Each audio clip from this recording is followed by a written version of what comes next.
Hindupuram MLA నటుడు బాలకృష్ణ వ్యాఖ్యలు రాజకీయంగా ఎంత దుమారం రేపాయో చూస్తున్నాం. అసెంబ్లీలో బాలయ్య మాటలు నందమూరి కుటుంబం వర్సెస్ మెగా కుటుంబం అన్నట్లు చర్చ జరుగుతుంది. ఈ వివాదంపై చిరంజీవి వెంటనే ప్రెస్ నోట్ విడుదల చేశారు. మాజీ సీఎం జగన్ పిలిస్తేనే తామంతా వెళ్లామని, సినిమా పరిశ్రమలోని సమస్యలను చెప్పుకునేందుకు మాత్రమే వెళ్లామని, జగన్ తమకు తగిన మర్యాద ఇచ్చాడని ఆ పత్రిక ప్రకటనలో చిరంజీవి చెప్పుకొచ్చారు. అయితే బాలయ్య మాటలపై డిప్యూటీ సీఎం పవన్ కళ్యాణ్ ఏం మాట్లాడతారని ఇప్పుడు ఉత్కంఠ నెలకొంది. బాలయ్య వివాదంపై పవన్ స్పందిస్తారా, బాలయ్య మాటలను ఖండిస్తారా అనేది ఇప్పుడు అందరూ ఆసక్తిగా ఎదురుచూస్తున్నారు. ముఖ్యంగా జనసేన సైనికులు అలాగే మెగా అభిమానులు పవన్ కళ్యాణ్ స్పందించాలని కోరుకుంటున్నట్టు తెలుస్తుంది. అలాగే 2024లో సినీ ప్రముఖులు కలిసిన లిస్టులో బాలయ్యను 9వ స్థానంలో చేర్చడంపై పవన్ కళ్యాణ్ స్పందిస్తారా, ఆ లిస్టు ఎవరు ప్రిపేర్ చేశారనేది చెబుతారా అనే ప్రశ్నలు వస్తున్నాయి. అయితే ఆ విషయంపై చంద్రబాబు నాయుడుతో పవన్ కళ్యాణ్ చర్చించినట్లు కొన్ని ఊహాగానాలు వినిపిస్తున్నాయి.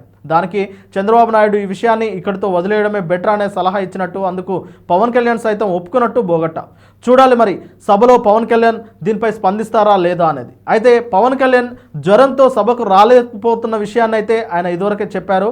అయితే ఈ మేరకు ఆయన జ్వరంతో ఉన్నప్పటికీ దీనికి సంబంధించి ఏదైనా పత్రిక ప్రకటన కానీ లేదంటే పార్టీ తరఫున ఎలా స్పందిస్తారా, లేదంటే ఆయన జ్వరం తగ్గిన తర్వాత ఈరోజు సభకు వస్తే గనక ఈ సభలో స్పందిస్తారా అనేది ఇప్పుడు ఆసక్తికరంగా మారింది.